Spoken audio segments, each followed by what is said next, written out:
न वो का हैगा सिंगारपुर निपनियल बाज के हमार कोदवा गाँव आगे हो डीजे है बंदना डीजे है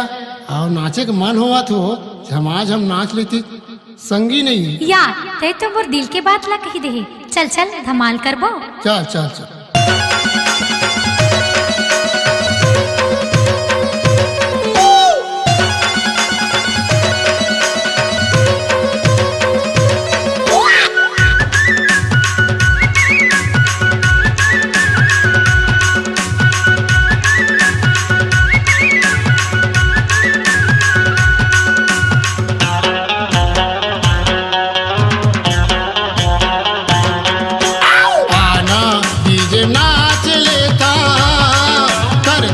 झमाझम वो कर देता धमाल ना आना डीजे नाच लेता कर देता झमाझम गा कर देता धमाल ना देख देख के हंसत जो दोनों हवन वो जहुरिया देख देख के हंसत ना दोनों हवन वो जहुरिया हाथ लधा लेते पोटाल हाथ लधा पोटाल यहाँ चुम्मा चुम्मा है आना डीजे नाच लेता कर देता झमाझम गा कर देता धमाल ना आना डीजे नाच लेता कर देता धमाल वो कर देता झमाझम ना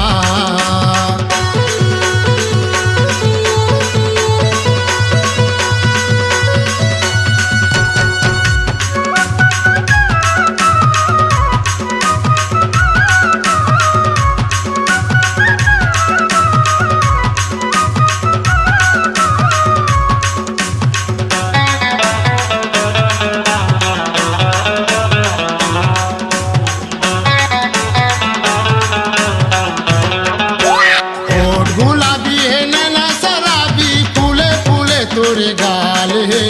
गोरे गोरे तोरे गाल है दिखे माबा महावा चोरी हिरनी जैसे मटक चाल है मटक मटक तोरे चाल है मौसम घलो बने गाँव के बुढ़वा जवान नाचते नौरंगी दारू पिए गाँव के बुढ़वा जवान झूमत है मटकाल कही लाल मटकाल कहीं लाल धक्का धक्का के मजा ले ले आना डीजे नाच लेता कर देता झमाझम गा कर देता धमाल ना आना डीजे नाच लेता कर देता धमाल वो कर देता झमाझम ना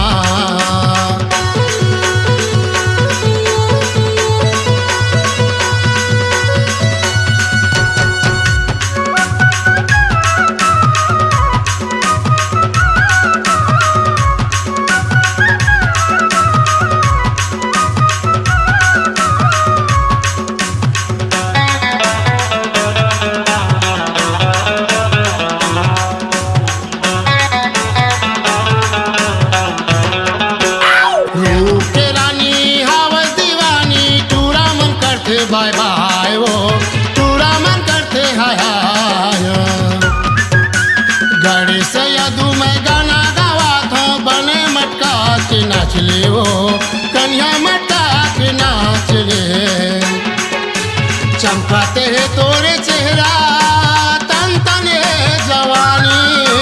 चमकाते है तोरे चेहरा तन तन है जवानी मन मिला ले दिल लगा मन मिला ले दिल लगा ले जिंदगी के मजा उड़ा ले आना डीजे नाच लेता कर देता झमाझम वो कर देता धमाल ना आना डीजे नाच लेता कर देता झमाझम गा कर देता धमाल ना देख देख के हंसत जो दोनों हवन वो जहुरिया देख देख के हंसत ना दोनों हवन वो जहुरिया हाथ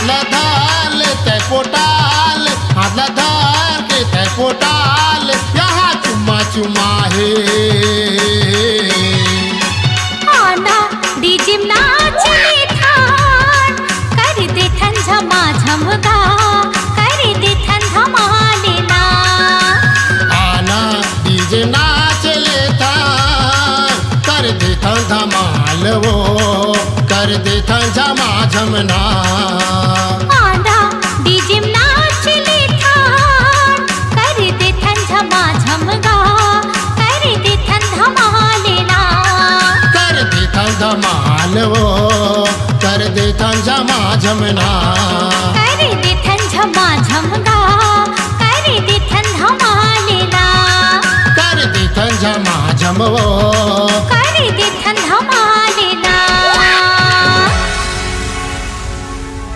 अपनी आवाज को दीजिए एक नया मुकाम। डिजिटल रिकॉर्डिंग की दुनिया का जाना पहचाना नाम स्वरांजलि, जहां गूंजती हैं ध्वनियां अपनी माटी की सौंधी सुगंध के साथ। छत्तीसगढ़ी संगीत के विविध रंग जो पहुंचाते हैं पूरे प्रदेश में डिजिटल रिकॉर्डिंग के संग। स्वरांजलि स्टूडियो, नेमीचंद गली नंबर 2, गंजपारा, रायपुर।